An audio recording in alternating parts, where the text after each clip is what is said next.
ಇದು ಬೆಂಗಳೂರಿನ ಕಥೆಯಾದ್ರೆ ಇನ್ನು ರಾಯಚೂರಿನಲ್ಲಿ ಗುಡುಗು ಸಹಿತ ಮಳೆ ಸುರಿದಿದೆ. ಅಕಾಲಿಕ ಮಳೆಗೆ ಭತ್ತ ಬೆಳೆದಂತ ರೈತರು ಕಂಗಾಲಾಗಿದ್ದಾರೆ. ಕಟಾವು ಮಾಡಿದ್ದ ಭತ್ತಕ್ಕೆ ಮಳೆ ನೀರು ನುಗ್ಗಿದೆ. ಮಸ್ಕಿ ಸಿಂಧನೂರು ಭಾಗದಲ್ಲಿ ಭಾರೀ ಮಳೆ ಸುರಿದಿದೆ.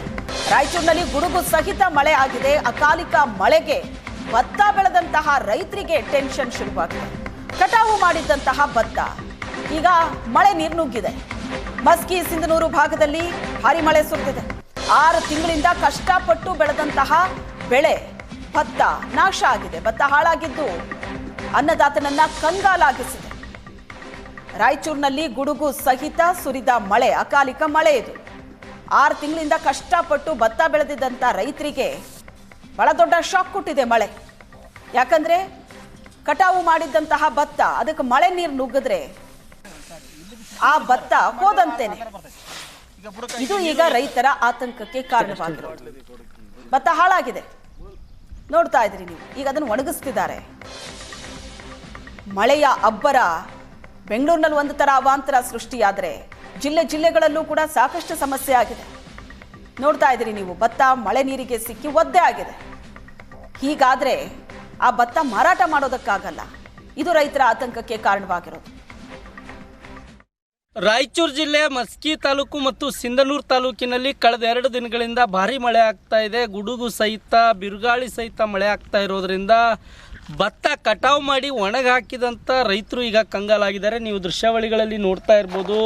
ದಿನನಿತ್ಯವೂ ಕೂಡ ರೈತರಿಗೆ ಈ ಒಂದು ಭತ್ತ ಒಣಗಿಸೋದೇ ದೊಡ್ಡ ಕೆಲಸವಾಗಿ ಮಾರ್ಪಟ್ಟಿದೆ. ನೀವೇನು ಕಾಣ್ತಾ ಇದೆಯಲ್ಲ, ಅಲ್ಲೆಲ್ಲ ಗುಡ್ಡೆ ಹಾಕಿರೋದೆಲ್ಲವೂ ಕೂಡ ಭತ್ತ ಕಟಾವು ಮಾಡಿ ಜಮೀನಿನ ಪಕ್ಕದಲ್ಲಿ ರೈತರು ಭತ್ತವನ್ನು ಒಣಗಿಸಲು ಹೊರಗೆ ಹಾಕಿದ್ರು. ಆದರೆ ಮಳೆ ಬಂದು ಮಳೆ ನೀರಿನಲ್ಲಿ ಭತ್ತ ಎಲ್ಲವೂ ಕೂಡ ನೆಂದು ಹೋಗಿದೆ. ಹೀಗಾಗಿ ರೈತರು ಸುಮಾರು 4-5 ತಿಂಗಳ ಕಾಲ ಕಷ್ಟಪಟ್ಟು ಎಕರೆಗೆ 25,000 ರಿಂದ 30,000 ರೂಪಾಯಿ ಖರ್ಚು ಮಾಡಿ ಮತ್ತು ಏನು ಈ ಒಂದು ಭತ್ತವನ್ನು ಕಟಾವು ಮಾಡಿ ಇನ್ನೇನು ಮಾರುಕಟ್ಟೆಗೆ ಸಾಗಿಸ್ಲಿಕ್ಕೆ ಹಸಿ ಭತ್ತ ಇದ್ದರೆ ಮಾರುಕಟ್ಟೆಯಲ್ಲಿ ಮಾರಾಟವಾಗಲ್ಲ, ಒಣಗಿಸ್ಬೇಕು ಅಂತ ರೈತರು ಬಿಸಿಲಿಗೆ ಹಾಕಿದಾಗ ಈ ಒಂದು ಅಕಾಲಿಕ ಮಳೆಯಿಂದ ರೈತರು ಕಂಗಾಲಾಗಿ ಹೋಗಿದ್ದಾರೆ. ನೀವು ಕೂಡ ದೃಶ್ಯಾವಳಿಗಳಲ್ಲಿ ನೋಡ್ತಾ ಇರ್ಬೋದು.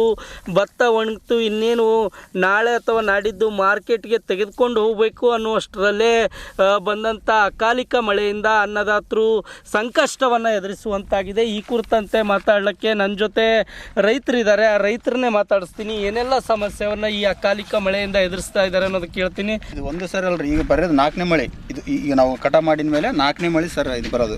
4ನೇ ಮಳೆಯಿಂದ ಮಳೆ ಆದಾಗಲ್ಲ ಅಷ್ಟು ಕಷ್ಟಪಟ್ಟು ಆದರೂ ಒಣಸಿವಿ ಸರ್. ಅಷ್ಟು ಡ್ರೈ ಮಾಡಿದ್ರು ಕೂಡ ಮಳೆ ಆಗ ಇವತ್ತು ಮಳೆ ಆಯಿತು, ಮತ್ತೆ ಶಿಫ್ಟ್ ಮಾಡ್ಬೇಕ್ರಿ.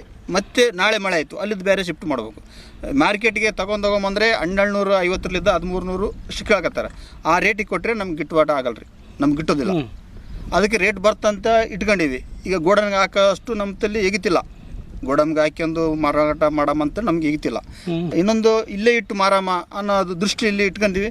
ಈಗ 3ನೇ ಸಾರಿ ಸರ್ ರಾಶಿ ಎಲ್ಲ ಶಿಫ್ಟ್ ಮಾಡೋದು. ಅಂದರೆ ಇಲ್ಲಿತ್ತು, ಮೊನ್ನೆ ಇಲ್ಲಿತ್ತು, ಈ ಶಿಫ್ಟ್ ಬೇರೆ ಮಾಡಿವಿ, ಮತ್ತೆ ಅಲ್ಲಿದ್ದು ಬೇರೆ ಶಿಫ್ಟ್ ಮಾಡ್ಬೇಕು. ಇದೇ ಕೆಲಸ ಆಗಿದೆ ನಮಗೆ. ಎಕರೆಗೆ ಎಷ್ಟು ಖರ್ಚು ಮಾಡಿರ್ತೀರಿ? ಮತ್ತೆ ಈಗ ಶಿಫ್ಟ್ ಮಾಡ್ಬೇಕಾದ್ರೆ ಎಷ್ಟು ಖರ್ಚು ಮಾಡ್ತಾ ಇದ್ರಿ ಡೈಲಿ? ಒಂದು ಸಾರಿ ಶಿಫ್ಟ್ ಮಾಡಿದ್ರೆ ಸರ್ 2-2.5 ಸಾವಿರ ರೂಪಾಯಿ ಬರ್ತಾರೆ ನಮಗೆ. ಒಂದು ಸಾರಿ ಶಿಫ್ಟ್ ಮಾಡಿದರೆ. ಈಗ ಈ ರೇಟ್ ನಮಗೆ ಗಿಟ್ಟಬಲ್ಲ ಅಂತೇಳಿ ಹಂಗೆ ಸ್ಟ್ರಾಕ್ ಮಾಡ್ಬೇಕಂತ ಇಟ್ಕೊಂಡಿರಿ. ಈ ಮಳೆ ನೋಡಿದರೆ ಈ ಥರ ಆಗ್ತಾಯಿದೆ. ಸರ್ಕಾರಕ್ಕೆ ಏನು ಆಗ್ರಹ ಮಾಡ್ತೀರಿ? ಸರ್ಕಾರಕ್ಕೆ ಏನಾಕೇನೋ ಸರ್, ನಮಗೆ ಈ ರೇಟು ಗಿಟ್ಟಾಗಿಲ್ಲ ಸರ್. ನಮಗೆ ಇನ್ನೂ 2,000, 2,200, 300 ತನಕ ಕೊಟ್ಟರೆ ನಮಗೆ ಸ್ವಲ್ಪ ಅನುಕೂಲ ಆಗ್ತದೆ. ಈಗ ಮಳೆ ಬಂದು ಭತ್ತ ಎಲ್ಲ ಹಾಳಾಗಿ ಹೋಗ್ತಾ ಇದೆ, ಏನೇನು ಆಗ್ತಾ ಇದೆ ಸರ್? ಇನ್ನೊಂದು ಭತ್ತ ಮಳೆ ಕಟಾವಾಗಾಗ ಅರ್ಧ ನೆಲ್ಲು ಅಲ್ಲೇ ಹೋದ್ವು. ಆವಾಗ ಕಟಿಂಗ್ ಮಾಡೋ ಮುಂದೆ ಮಳೆ ಆಗೈತೆ, ಅಲ್ಲಿ ಹೋದ್ವು. ಇಲ್ಲೂ ಬಂದಾಗಲಿದ್ದ ರೇಟ್ ಇಲ್ದಕ್ಕೆ ಈಗ ಆ ಕಡೆದ್ದು ಈ ಕಡೆದ್ದು ಬರೇ ಖರ್ಚು ಸರ್. ನಮ್ಗೆ ಏನು 1 ರೂಪಾಯಿ ಇದ್ರಾಗ ಲಾಭ ಇಲ್ಲ. ಇದಿಷ್ಟು ಅನ್ನದಾತರು ಹೇಳುವಂಥ ಮಾತಾಗಿದೆ. ರಾಯಚೂರಿಂದ ಕ್ಯಾಮ್ರಾಮನ್ ಶ್ರೀನಿವಾಸ್ ಜೊತೆ ಜಗನ್ನಾಥ್ ಪೂಜಾರ್, ಏಷ್ಯಾನೆಟ್ ಸುವರ್ಣ ನ್ಯೂಸ್.